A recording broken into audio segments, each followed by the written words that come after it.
장래희망, 꿈이 뭘까요? 자기 꿈이라는 게 있는데 누가 나를 그러면 이렇게 만들었을까? 무엇이 나를 결정할까 도대체?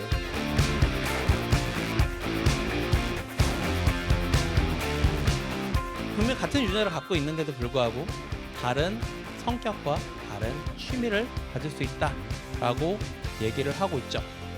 이게 무언가가 결정하는 무언가 추가적인 어떤 요소가 있을 것이다. 히스톤이라고 하는 무언가가 유전자가 변화 없이도 조절할 수 있다.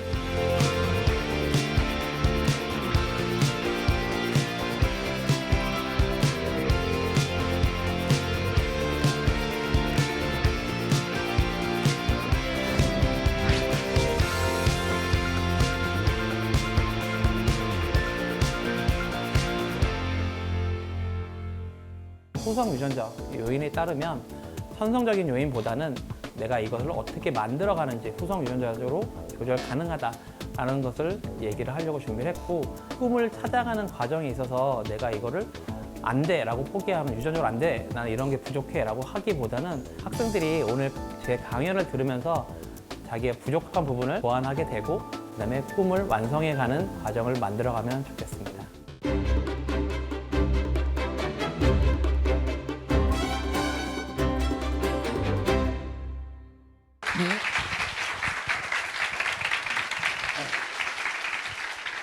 네, 안녕하세요. 저는 방금 소개를 받은 디지스트 뉴발로지 학과의 정찬이라고 합니다.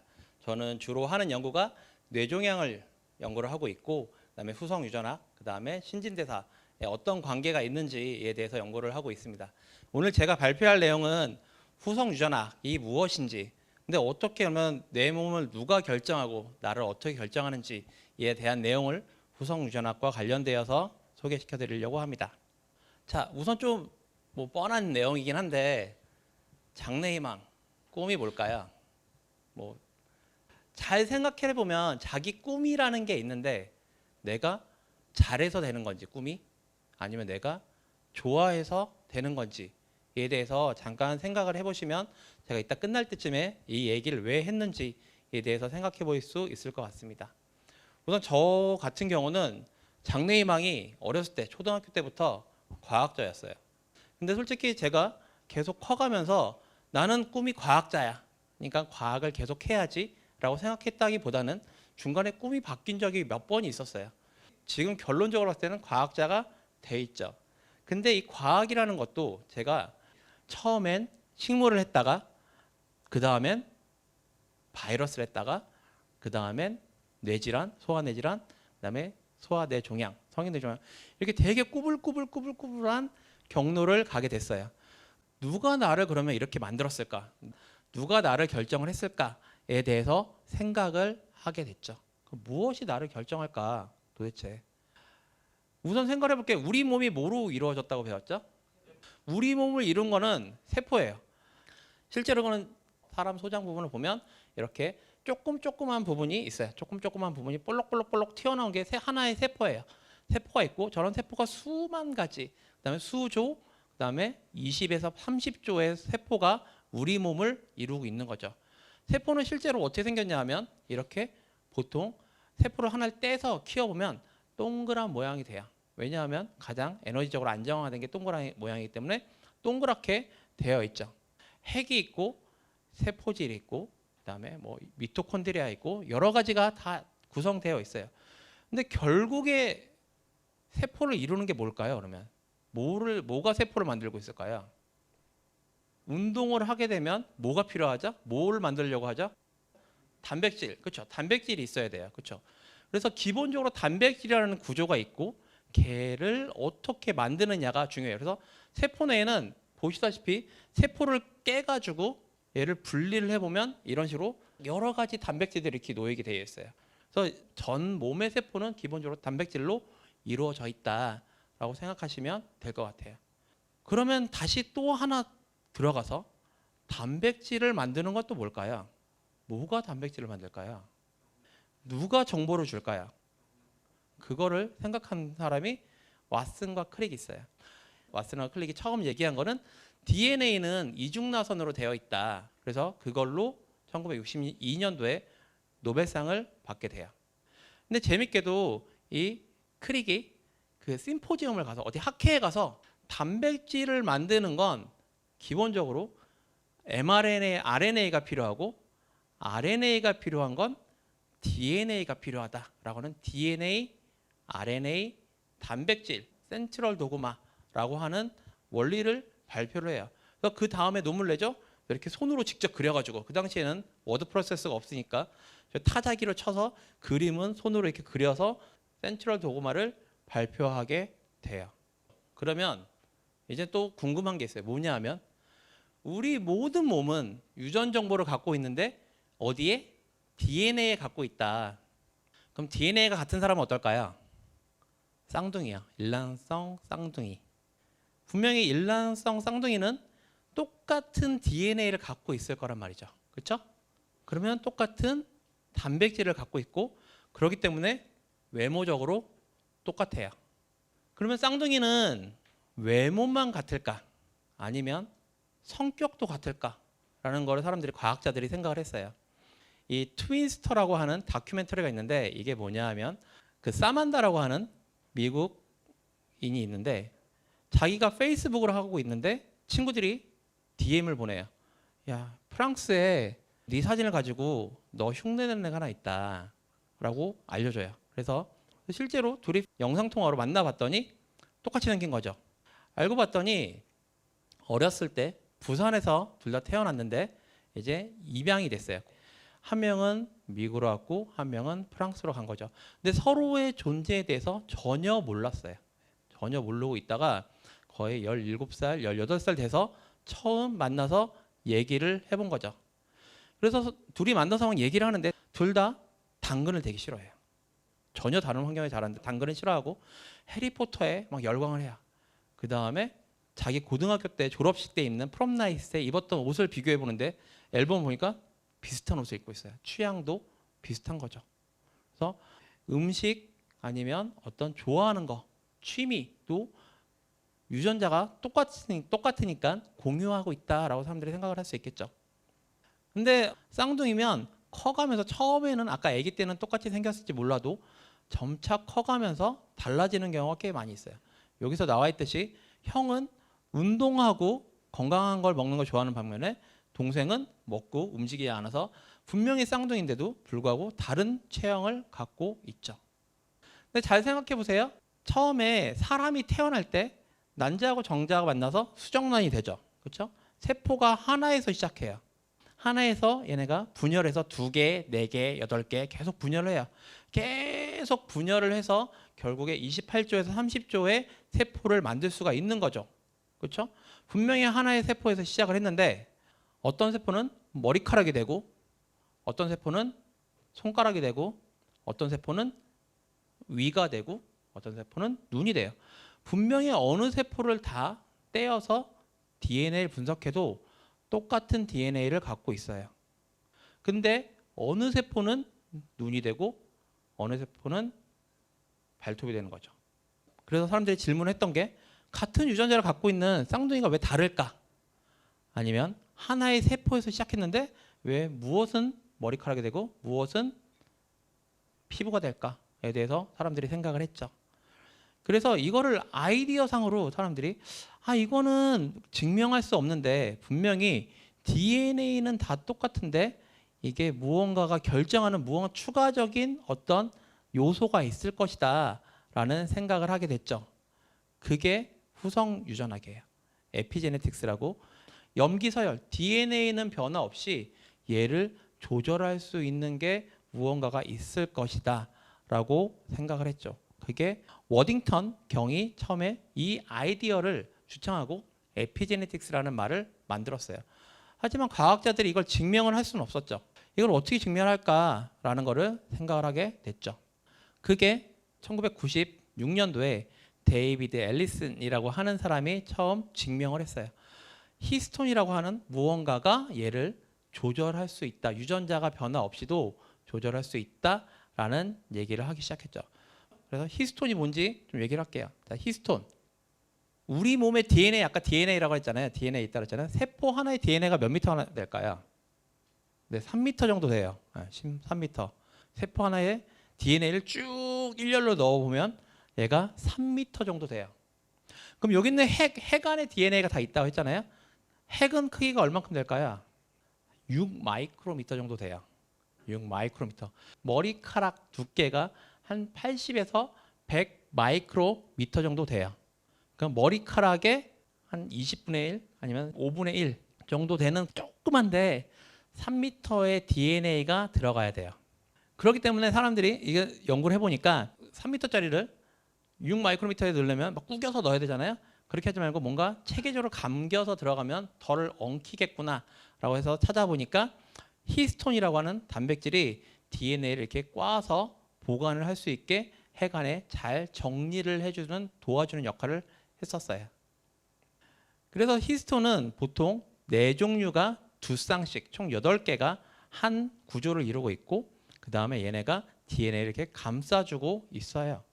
근데 나중에 추가로 연구를 해봤더니 요 히스톤 바깥에 뭔가 삐죽하고 튀어나와 있는 부분들이 있다라는 걸 발견했어요. 여기서 보면 각각의 히스톤들이 각각 다른 단백질들을 DNA 밖으로 삐죽하고 나와 있을 수 있게끔 했죠. 근데 이렇게 삐죽 튀어나와 있는 부분에 뭔가 붙어 있다라고 사람들이 찾은 거죠. 그게 요게 뭐가 붙느냐에 따라서 감겨 있는 게 풀리기도 하고 아니면 단단하게 조여지기도 해요. 그래서 단단하게 감으면 얘네가 유전자가 노출이 안 되니까 그 부분이 단백질이 안 만들어지죠. 근데 만약에 느슨하게 되면 그 부분이 노출이 되니까 걔네가 만들어질 수 있겠죠.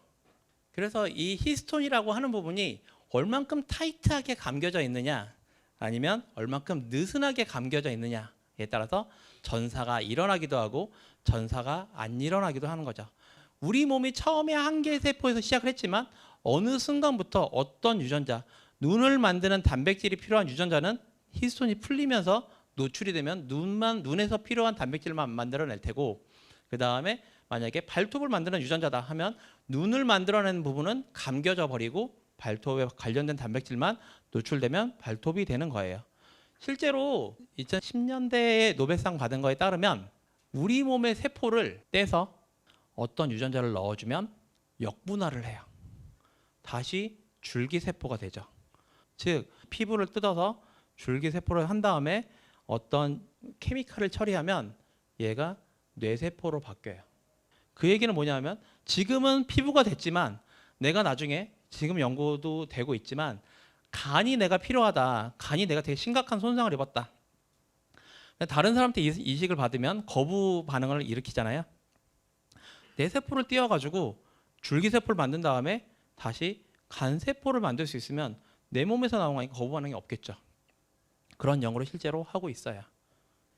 그래서 그런 조절을 할 수 있는 게 아까 얘기했던 히스톤이 감기느냐 풀리느냐에 따라서 조절을 할 수 있다라고 생각하시면 될 것 같아요.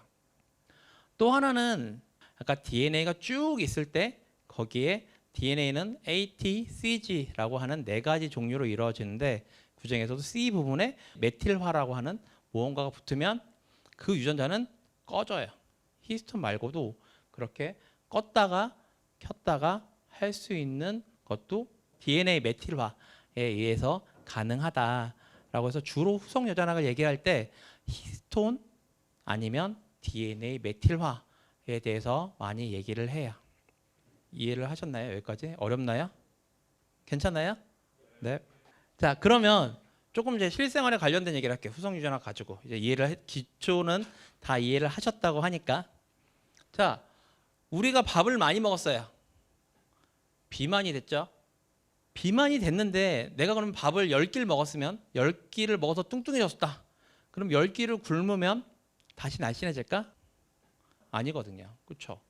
분명히 내 몸은 똑같은 DNA를 갖고 있는데 옛날로 안 돌아가요. 사람들이 그래서 후속 유전학하고 비만하고 무슨 관련이 있지 않을까에 대해서도 연구를 많이 해요. 무슨 얘기냐 하면 음식에 의해서도 후속 유전자가 조절될 수 있다. 분명히 밥을 많이 먹어서 내가 비만이 되면 비만에 관련된 유전자가 켜졌어요.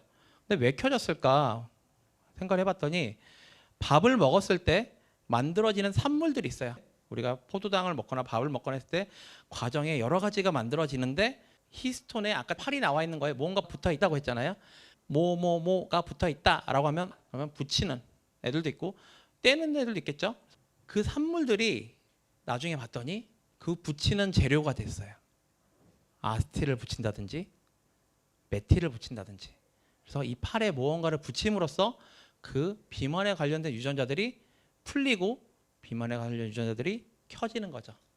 그래서 음식을 먹음에 의해서도 우리가 후성 유전적인 조절이 가능하다라는 게 논문이 최근에 많이 나오고 있어요.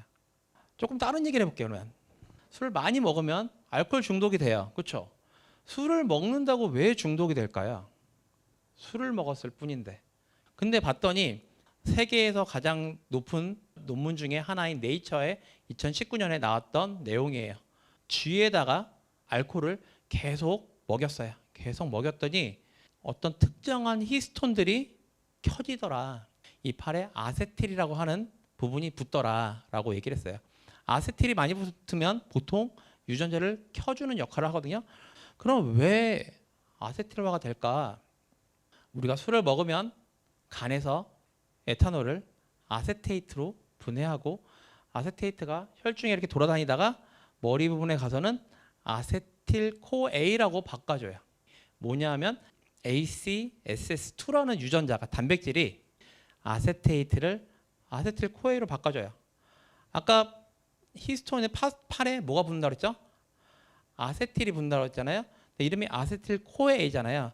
그래서 이 아세틸코A가 그 재료가 돼요. 아세틸코A가 여기에 팔에 아세틸화를 붙일 수가 있다라고 생각하시면 될 것 같아요.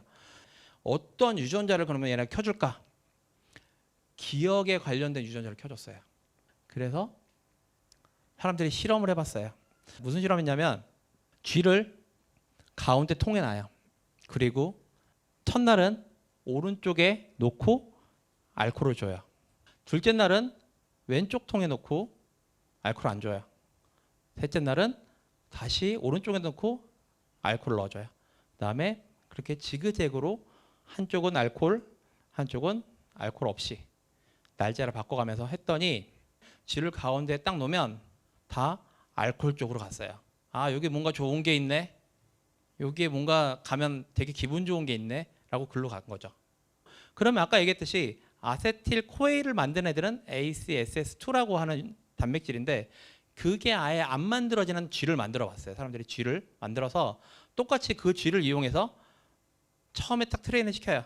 얘네들을 똑같이 첫째 날, 홀수 날에는 알코올 주고 짝수 날에는 알코올 안 주는 트레이닝을 한 다음에 가운데 딱 놓으면 얘네가 알코올 쪽으로 안 가고 무작위로 갔어요. 그 얘기는 뭐냐면 ACSS2라는 유전자가 없는지는 중독이 알코올 중독이 일어나지 않은 거죠. 그래서 이 유전자가 기분이 좋아지거나 기억에 관련된 유전자를 켜주는 역할을 한다라는 거를 정리를 했고 그래서 그게 2019년도에 네이처에 나가게 됐어요. 자, 그러면 다시 원래 얘기로 돌아와서 과학자들이 실험적으로도 쌍둥이를 만들 수가 있었어요. 특히 여기 나와 있는 돌리라는 복제양이 있는데 이 복제양 같은 경우는 남자의 핵을 빼고 그다음에 다른 양의 체세포를 거기다가 DNA를 거기다 심어놓은 거예요. DNA 심어놔서 얘를 수정시켰더니 거기서 태어난 양은 처음에 체세포를 주었던 똑같은 쌍둥이가 태어난 거죠. 그럼 돌리도 마찬가지로 처음 어미양하고 태어난 양이 똑같은 DNA를 갖고 있고 똑같은 단백질을 갖고 있겠죠. 근데 제가 어느 날 제가 약간 미쳐가지고 몸이 하나가 너무 부족하다. 내가 한 10명 있었으면 좋겠다 싶어서 난자에서 핵을 빼고 체세포를 심어가지고 수정을 시켜가지고 저를 만들어요. 한 명 부족하죠? 한 명 더 만들게요. 한 명 더요. 한 명 더? 그러면 한 명은 자 이제 너 가서 놀아. 내가 못 논 거 대신 놀아. 자 너는 가서 공부해. 너는 가서 강연해. 너는 수업해. 이렇게 보낼 수 있을 거란 말이죠. 근데 잘 생각해 보세요. 이렇게 복제되어 만들어진 나는 나라고 할 수 있을까요? 그건 쉽지 않을 거란 말이죠. 그렇죠? 왜냐하면 각각의 성격이 다 다르고 내가 죽는다고 영원히 일로 가는 것도 아니고 뭐 얘가 제가 대신 살아주는 것도 아니잖아요. 그러니까 이거는 또 다른 얘기죠. 실제로 또 다른 얘기가 있는데 2001년도에 텍사스 A&M이라고 하는 대학교에서 복제 고양이를 만들었어요. 그래서 어떤 주인이 여기 있는 레인보우라고 하는 죽어가는 고양이를 복제 고양이로 만들어서 내가 계속 키워야겠다 해서 복제 고양이 체세포를 떼서 DNA만 빼서 그 난자에 넣고 대리모에다가 수정을 해요. 수정을 해서 태어났는데 보시다시피 엄마는 삼색냥인데 레인보우는 복제되어서 나오는 CC라 불렀거든요. CC는 고등어냥이 됐어요. 주인이 찾아왔죠. 고양이가 바뀐 것 같다고. 내 고양이는 이 고양이가 아니고 저 고양이라고 얘기를 했죠. 그래서 과학자들이 분석을 해봐요. DNA를 분석을 했는데 똑같은 고양이였어요. 똑같은 고양이인데도 불구하고 털 색깔도 다르고 그 주인이 또 의심한 것 중에 하나가 성격이 너무 다르대요. 레인보우는 되게 차분하고 조용한데 CC는 천방지축이래요. 자, 그러면 마찬가지로 얘기했듯이 쌍둥이가 분명히 같은 유전자를 갖고 있는데도 불구하고 다른 성격과 나중에 다른 외형과 다른 취미를 가질 수 있다라고 얘기를 하고 있죠. 그럼 이제 후성유전학은 다 공부하신 거예요. 되게 어려운 것 같지만 별거 없죠. 제가 아까 처음에 얘기했던 거를 잠깐 얘기를 할게요. 처음에는 내 꿈을 누가 정해주었는지에 대해서 얘기를 했잖아요. 내 꿈을. 내가 이 분야에 소질이 있어서 이 꿈을 결정한 건지 아니면 내가 정말 좋아서 결정한 건지에 대해서 얘기를 했었어요.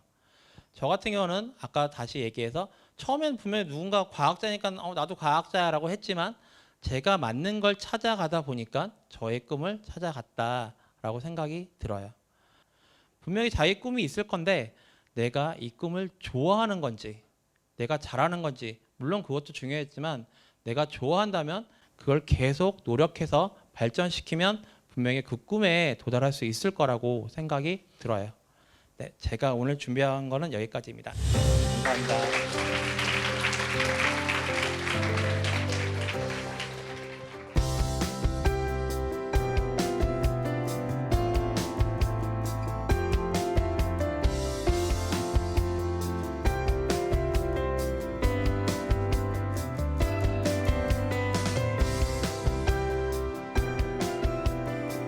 한 번도 보지 못한 새로운 주제를 강연 들으니까 되게 새롭고 그 교수님이 설명도 되게 좀 잘 와닿았던 것 같아요. 학교에서 과학 시간에는 개념 같은 것만 배워서 조금 약간 지루한 느낌도 있고 실감이 안 나는 게 그런 게 실제로 되는지 근데 이번 실험을 통해서 제가 직접 세포도 채취하고 이렇게 막 실험도 해보니까 너무 재미있고 뜻깊은 시간이에요. 교과 내용에서 배웠던 분자 생물학을 좀 더 심화되게 배울 수 있어서 좋았습니다. 경북형 과학중점 학교 중에서 저희 학교가 유일하게 시골 학교입니다. 그래도 시골 학생들이다 보니까 어릴 때부터 호기심이 굉장히 많습니다. 그 호기심에 좀 다양한 과학적 지식이 있으면은 좀 학생들이 좀 더 큰 과학자가 될 수 있을까 기대를 하고 있습니다.